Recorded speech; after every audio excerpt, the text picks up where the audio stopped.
Hey guys, and welcome to our video. In this video today, we're going to look at recursive patterns.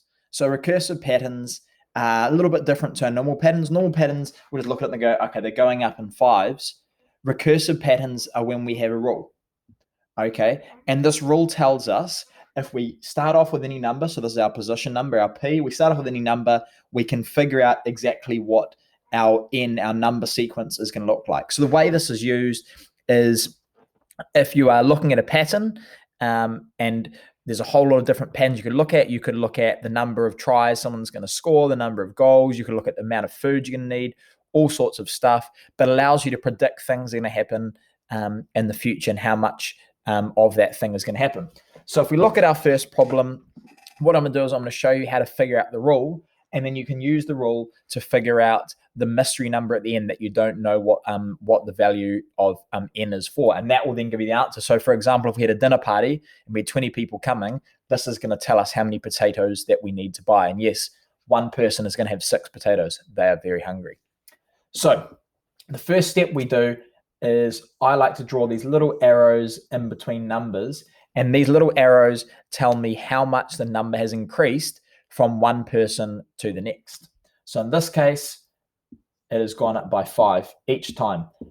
If the number is different, then we're looking at a very weird pattern. But as long as the number is the same, we've got a pattern there that we can follow. So the first thing we do is we go times by 5. We take whatever number appeared down there from our arrows, and we then put it as a times. Okay, so this is the first part of our pattern. Now, some of you might be going, oh, sweet, I figured out a pattern. Well, let's go back and actually check it in. So if we look at the first number, so we're figuring out, and the rule is times by 5. So we take person number 1, we multiply them by 5, it gives us the answer of 5. But we're meant to have an answer of 6. So we then think, what are we a little bit short of to then get us that 6? Well, we're short of 1. So let's add 1. So we add 1. Okay, and let's try it again. So one person, we times it by 5 is 5. We add 1, that makes 6. Okay, that works. Let's try out the next number. 2 times 5 is 10, and we add 1, that's 11. Okay, we've got a pattern, it's working. Let's just make sure we've got enough, which works with the other ones. 3 times 5 is 15, plus 1 is 16. Okay, 4 times 5 is 20, plus 1 is 21. Perfect, it works. So let's try it with our 20. 5 times 20 is 100. Plus 1, 101. So if we had 20 people coming to our dinner party, we are going to need 101 potatoes. Okay, let's look at it at the bottom row. This is a little bit more tricky. So same deal, we do our little arrows.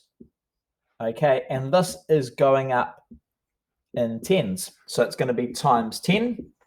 Okay, let's test it out. 1 times 10 is 10. We are 2 short, so we plus 2. 1 times 10 is 10, plus 2 is 12. Yep, that works. 2 times 10 is 20, plus 2 is 22.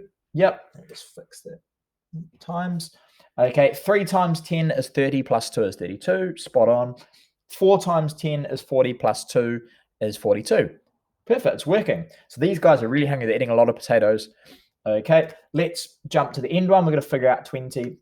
20 times 10 is 200, plus 2 is 2.